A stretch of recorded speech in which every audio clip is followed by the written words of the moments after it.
So I'm going to say good evening, or say good night. Can I say that to Erin? How are you doing? I'll mute yourself, Erin, so we can all hear you. Thank you for the reminder. You How know what? are I didn't want you you? to like stop the music. I was just jamming over here with my, awful moves. I saw you partying and stuff like that. You got some I'm energy. ready to party on a Wednesday night. You just want to get out of the house. And this thing, this whole COVID thing, have you all trapped? You can't party or do anything. I Ugh, know that feeling all too well. it's So, terrible. welcome to Pulse Radio, and Thank you. I'm yeah, really happy to be here. I'm glad you're here. And what I want you to do is, when I get started, 35 is brand new, and most people don't know who you are. I have no idea who the hell I am, so that's fine. All right, so what you can do is, introduce yourself, let the people know who you are and what your business is about.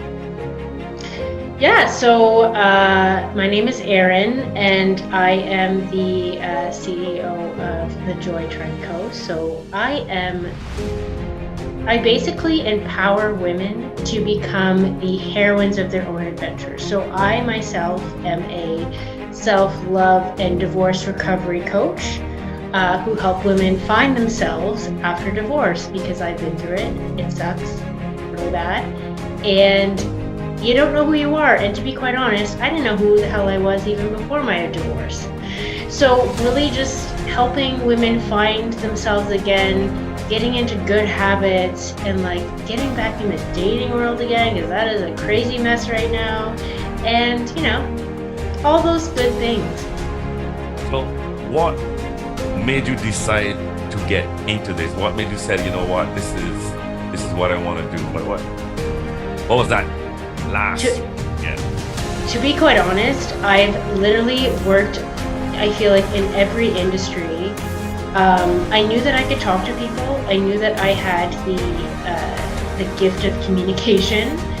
So in my last job, I worked in event management, and I was like, I'm not really feeling this. And then technically, after my divorce, I felt like a sense of loss of self. And then as soon as I started rebuilding who I was and finding out, the things that I liked and I didn't like, I realized that going through my divorce, I didn't really have a support system in terms of like no one who really got it, no one who really understood it, because it is something that really changes your entire life and the spectrum of how you view things. So that's kind of what happened. And to be quite honest, this whole idea also came to me in a dream. So I actually got the faintest of idea of this, and then it just kept on building. So here I am today. So are you going to tell us a little bit about this dream? Can you tell Uh, us a bit? You I said don't it was know. all It's a started. little bit inappropriate for you to ask that. But it was just basically I woke up in the middle of the night and it was like, oh my God, I have this idea. So I had like wrote like a bunch of notes. Okay. And guys, your dreams mean something sometimes. So yeah, I wrote a bunch of notes and I actually started off doing mental health events. So basically bringing people together, speakers who were just regular people. They weren't huge speakers that were just coming together to share their stories and to know that you're not alone. So it kind of built off of that. And then I knew I could resonate with women. Oh, well, there's my cat in the background. There we go. I could resonate with women that have gone through divorce and have been in a situation like I have. And I mean, it's not even that it just happens to women. It happens to men too, but they don't readily, you guys don't readily talk about your feelings. So like, I mean, I can work with men as well, but I think that people just get lost in relationships and lost in this idea that we have to be something. We have to be a mother. We have to be married. We have to have 2.5 children. We have to have this job. We have to have all of the, and as women, we do have these standards that we live by that are not always in alignment with who we are. And it's really just about finding who you are and like owning that shit. That's really what it is. Well, you see, how I was raised, was always learned to respect women, because my mom was always my back, and Yeah. my mom and my dad, she always showed me, basically respect women. Don't raise your hand at a woman, don't call her, don't call names, even if you're angry. Say a lot of things, but you don't need to call disrespectful names, because those words you can't take back at all, because it will stay in a woman's mind for a very long Yeah. time. I mean, you're one of the good ones. Thank goodness. I mean, it's not even about.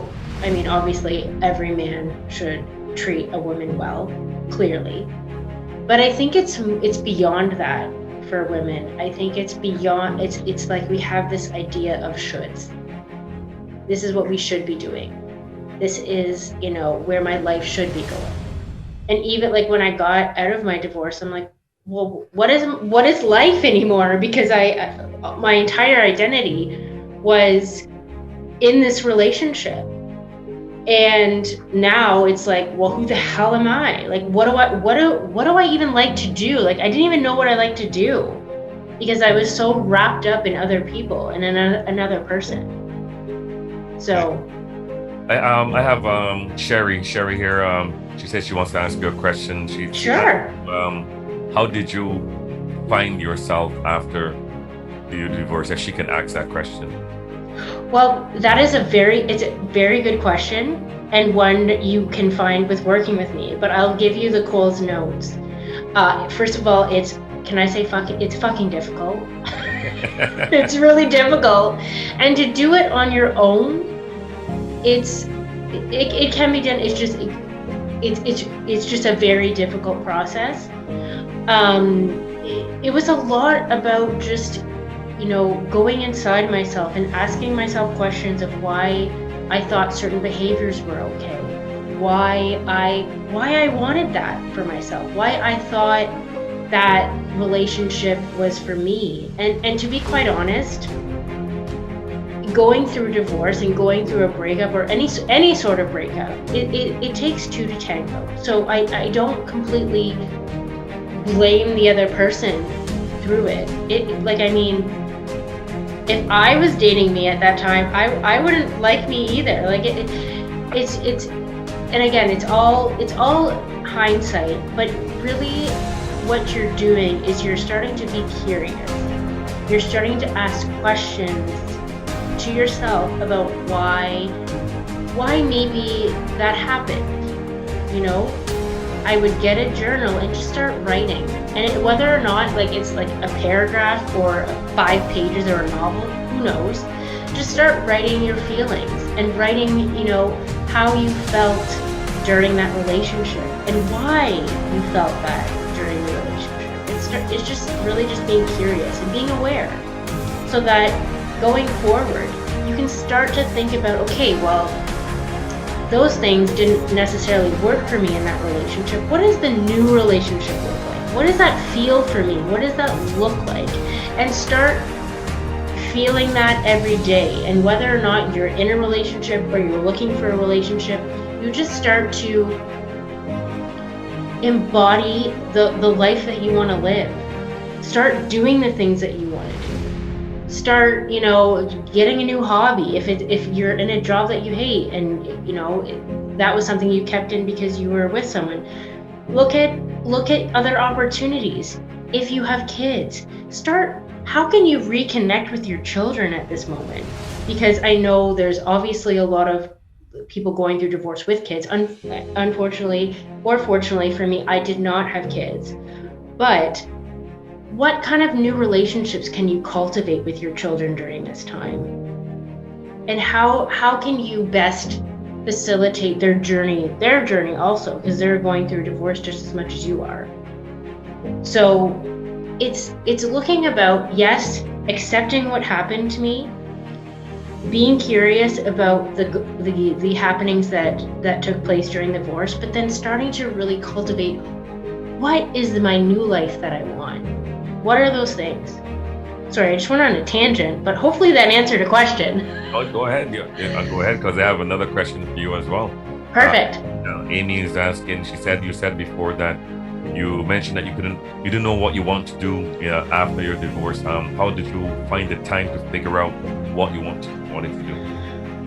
Again, it was a long journey, and I was working a full-time job. So I was in event management, I was doing the things, but I don't know, I was just, again, like I was just exploring different things that I enjoyed. I knew that I wanted to help people. I knew that I wanted to give back in some way, especially to mental health. So I started doing those events, and I started to, even just connecting with different people and, talking about new topics that I never thought I would talk about, and learning like, okay, well, that's a cool topic, or, maybe something that interests me that I wanted to do an online course for. It's really looking at, and even if you want to look at things like you liked doing as a child, like, not to say that that's going to be your career, like riding a tricycle, I don't know, but like, it's looking at the things that give you joy, because life is way too short to be, and I'm not saying to quit your job at all, that is not what I'm saying, but it's finding these things in your life that give you joy. So is that going to a dance class every Wednesday? Is that, planning at like an online virtual art class that happens, like the virtual paint nights? Is that going for walks on Saturday mornings? Just start doing things, and it's not even that you have to think of it as a career. It's just like, what the heck do you like doing? And that's how you're going to start to open up. First of all, you're going to open up your life in terms of like things that you like doing. You're going to possibly get a direction for a career. You're going to meet new people, possibly a new love interest if you want it, if you're ready. And just doing what feels good. Okay. Well, I hope these questions are not bothering you at all. No, I love them. Thank you, everyone, for asking questions. Mary asked, how do you know when you're ready? That is also, you guys are really good with the questions, so thank you. It's a hard question to ask, but I think for me, and I'm kind of in this space right now, and I'm single, but getting to this place where I'm just so fucking excited about my life. I love where it's going. I am so busy with my own work and my own ongoings that I like literally don't even have to, I can't even think about or worry about like a man in my life or a relationship, because I'm too busy doing the things that I love. And that's how I know that, yeah, I'm ready. I'm ready to find something. Am I ready to dive into a full relationship? I don't know, but it's different for everyone. I think you kind of come to a place where you're like, I've got this. I love my life. I love what I do. I love everything that's in it, and I want someone to complement it. I don't need someone to fill a void, because I fill that void. And I have all these things in my life that I need. So that is my answer to that one. Awesome. And one thing I want to ask you personally, for you, what is your goal personally with this, your whole project? I know you want to help women, but what personally is your goal? Personally, I mean, I have a lot of goals. Well, for the business, I mean, for what you're doing for the ladies, what is your goal? My goal is to, because I've been through it, is to wake women up to their lives and stop living a life of shoulds and start living the life that they want instead of worrying about what they're, I mean, obviously, yes, if you're in a loving relationship, you have to worry about your family, you have to worry about your husband, your kids, but like, if there are things in your life that you want to do them. If you've gone through divorce and you feel like shit and you don't know where to go, like, I want to be the guide. And so the way that my inspiration actually behind all of this is Tomb Raider. I am a little bit of a geek myself, But I really think of life as like a video game. So I imagine myself as Tomb Raider. You guys can imagine yourself as whatever. But taking life and going through life as a game and knowing that you have to go through these fire-breathing dragons or these like, I don't know, like landslides or whatever massive challenge you have to go through in order to get to the next level. And in that next level, yeah, you're going to still have challenges, but you're going to be learning something along the way. You get all these like gifts and you get all these like trinkets that you find that give you extra points, but they're all helping to build your life and to structure your life. And the challenges are not there to tear you down. They're there to make you stronger. I truly believe that. I mean, yeah, I went through a shitty divorce and it sucked, but I am so goddamn grateful for that, because if that did not happen, I would not be where I am today. So I have a question now from a guy. Perfect. Timothy is asking, what advice would you give to get out of hot water? Ooh. Said it's not. He said it's nothing bad. I didn't go and do the. I didn't cheat or anything like that. But basically, I forgot our anniversary. Oh, that's okay. Yeah. No, he said what he's I would right now. I guess his wife is probably upset. Yeah, I said a week went by. He still didn't remember. So I guess she really upset with him. Here's the thing. I will tell you this. Anniversaries are important. But you know what's important? Is paying attention to your partner every day. Doing little things for your partner every day. And in order to, I guess, and technically you didn't necessarily do anything massively wrong. If it were me, I'd be a little upset too. But what I would do is I would take her by surprise and plan a really lovely evening just for the two of you. No distractions. Put away the cell phones. Just whether that's having a meal together. You know, I don't know what the restrictions are in Ottawa, but just planning something nice, going on a hike together, taking your dog for a walk. Like, just a lovely, just say, honey, I've got this planned tonight or this day. Don't book anything. This is happening. And when she's enjoying the time with you, when you actually put some thought into it, and, you know, it's something that you both love doing, she's going to forget the fact that you missed the anniversary. Well, the thing is, Erin, is about, for me first, when it comes to anything dealing with a relationship, the most important thing to me personally is to those little things. The little things you do. You don't need to do anything major and crazy. I don't care about all that. The little things is the most. Honestly, and that's why Valentine's Day wouldn't be a big deal. That's why anniversaries wouldn't be a big idea. Like this, all those things wouldn't friggin' matter if we actually just took the time to like be thoughtful every day. And it doesn't even to be that big. Like do something nice. Do something nice for your partner. There's a question here as well. Amy is asking again about cell phones. You say you mentioned put away the cell phones.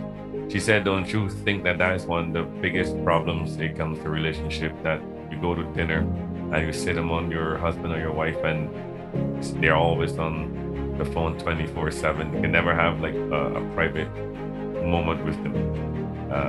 Correct. She wants to know your opinion on that. My opinion is exactly hers. It is put away the cell phones, because honestly, you only get so many moments in life to really cherish an experience with someone, especially when it's your partner. I mean, yeah, here's the thing. We get busy with life, and like I've been caught bringing a cell phone to a table, but for the most part, it's really trying to be present. And that's actually one of the, I heard a quote, I can't remember who it was by, but basically the best thing to be in a relationship, to show the most love, is to be present. Because when you're present in that relationship, you're actually listening. It is fueling the the love that you guys have for each other, and it's showing that you're not paying attention to anything else, that the other person is the most important person in the room at that moment. So I think if you've had the conversation with this person and you're like, oh yeah, the cell phone is not, I don't really appreciate it, and if they keep doing it, I don't know, think of the bigger picture. Let me ask you a question. Do you think it's because of boredom, because of this whole COVID-19 thing, you can't go anywhere, you can't do anything, that the only way you can see what's really going on the outside is basically 90% on your phone? Do you think that could be one of the reasons, or do you see this as something that was happening like from way before COVID, or do you think it just got worse during COVID? I think it's probably gotten worse, but it definitely was a huge deal before that. Like, I remember years ago going on dates and people would just be on their phones, or like my ex would do it. So I think it's always going to be apparent. It's just what action do we take to combat it? And if we know that it pisses our partner off, the act of love would be like, okay, I gotta put away my phone. Even if it's just for an hour, I think whoever is on the other side of it, if it's work, I think you can take an hour. Okay. And what I like about what you said is it is much more understandable when you say it, or explained it, I should say, not when you say it, when you explained it. Because usually when a woman explains these things, there's usually yelling involved, so you don't really get to hear much. You know what? It's all about communication. I think if you are able to communicate with your partner about what you want, what your likes and your dislikes, and if they're able to adhere to that, I think that's a great relationship. I mean, if you can't talk to your partner about certain things, that's something that I would be curious about. I would ask questions, I'm not like, this is just out of my experience, but yeah, I think you should feel comfortable asking your partner, or you're telling your partner what you feel is right and wrong to you. Well, someone wants your advice on something, and I guess this one is a bit more personal. They're asking basically, if you knew that your friend was being cheated on, what advice would you give her to basically, I guess her friend is being cheated on and she just wanted to know, your advice on that. Stay out of it, leave, or... It's so hard. That's such a hard question, because I have experienced infidelity, and people were there that I knew that didn't say anything, and it's really hard because you don't want to get involved, but that's someone's feelings, that's someone's life. If it were my friend, I would, because it's who I am, I probably couldn't keep it to myself, and I'd have to tell her, because if this is going on for, you could, some relationships can get past cheating, infidelity, whatever, and that's fine. But I would like to know early on, before it's like a year, and I would just rather be aware to make my own decisions, so that person is not making them for me. Do you know what I mean? Yeah. So basically, yes, your friend, your answer is yes, that you would... Yeah, I love my friends, and I think that if I ever, just because I've gone through it and I've been through that experience, that I would want my friends to come to me, because I feel like if you knew and you didn't tell your friend, and then they found out that you did know, like, there's a sense of betrayal that there could be. Again, this is just a suggestion. This is not what you need to do or what to do. But I personally, going through it, I would like to know. Okay, I have a really deep question here from Oh.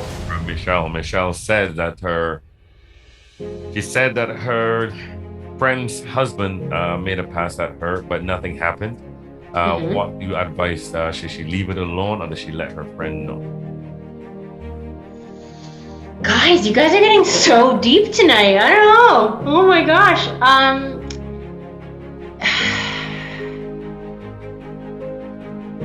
I would say it depends on what the past is. If he does it again, I would 100 trillion% tell the friend. Like, I don't know what the situation is. Maybe he was drunk, or like he didn't even know. Like, having said that, he shouldn't be making passes at anyone. But I mean, life is life, things happen. But if it was a situation where, you know, there was alcohol involved, you know, he didn't necessarily know what he was doing, or I would just maybe like let that go. But if he continues to persist, then I would definitely say something. Okay, well, you know what, Erin, I think that we have to find time to have you back, because questions are coming in. Okay, well, yeah. I love it. Yeah, so I'm going to ask you one last question, and then I want you to tell the people a little bit more again about you again, and where they can find you if they want to reach you and you know, to talk to you, or whatever the case may be. Yeah, for sure. Okay, so the last question. Don't make the question be hard. The last question is from Henry, actually. He goes, problem that I'm having with my other half is lack of communication. Women say that men all never communicate, but right now I'm in a situation where my spouse never communicates. I never know where she's going, never know what she's doing. Sometimes I even think that she is cheating. But if I go that route, then I'm a bad person. But she hasn't proven to me that she's cheating. I'm not saying that she's cheating, but I just don't know what to do. That's Henry right here. It's another good question. Oh, Henry. Honestly, honesty is the best thing to do. So I've lost my words. The question was just so good. It's the best policy. I would get her, sit her down, and have an honest conversation with her. Be like, I love you. You know, I want to understand why you've been distant. You know, just ask questions, and hopefully she will open up and be real. But also share how you're feeling. Say, you know, I've been feeling really distant from you. I've been feeling like you've been hiding things from me, and I'm not accusing you of anything. Make it a very even keel conversation. But just be curious. Just ask questions of, you know, what can we do to move past this? What can I do to help to better communicate with you? Is there a way that, you know, I can do things that, and I'm not saying bend over backwards for this girl or whatnot, but just ask questions and find out, in all honesty, what's going on. And hopefully she will answer those questions. If not, then maybe you need to seek other action, whether that's couples counseling. Honestly, I know everyone has a negative vibe around counseling or therapists, but my God, it's actually probably the best thing you can do for your relationship. And if it's not the best for your relationship, it allows you to see where you two are at objectively. Because that's the key, is objectively finding out what's going on with each other's heads. But having said that, just have an open and honest conversation with her. Ask questions, be real with her, be like, I'm not accusing you of anything. I just want to know because I love you. That's it. So we're going to do this again. Henry, to give you some positive outlook on how you can approach you guys, I want to thank you for all the questions and put in Erin. Yeah, thanks guys. Yeah, right now. You really put me, this is my first one, man. I'm sweating. So she's going to take an aspirin right now and sit back. Yeah, so Erin, now I can ask you another question, and then what is your goal? Not your goal, sorry. What is next for you? What's next for the Joy Tribe? What is Saving the world every second of the day, really. saving the day? Like, I mean, I have lots of goals. I'd like to, help all the women that I can. I'd like to be able to, bring people together to share stories once again when COVID gets over itself. I'd like to start doing retreats. I'd like to start doing global. There's just lots of ideas. So you better keep on my email list because there's going to be a lot of stuff going down. So if they want to find you, if they want to get in contact with you, can you tell them the information how they can do that? Yeah, for sure. So you can contact me at, so my website is www.thejoytribeco.ca. And you can reach me by email. So that's info@thejoytribe.ca. And then I also, if you email me, I'll put you into the group, the Self-Love Adventurous group that I have. And that's where I'll be sharing all my nuggets, all the good info. If you have questions, I'll be answering them. And yeah. Well, I want to And thank if you want to work with me, you can also reach out too. All right, Erin. I want to thank you very, very much for passing through and give us some information. I know that my email is gonna blow up with questions, so I'm sure. all back at you. Okay, Oh my gosh. Okay. All right, so I just keep. I'm ready. All right, so I want to thank you again, and we'll do this again soon. Thank you everyone for coming out and asking questions. I had so much fun, and we will see you guys soon. Bye. You have a fantastic night. Okay, thanks guys. Bye.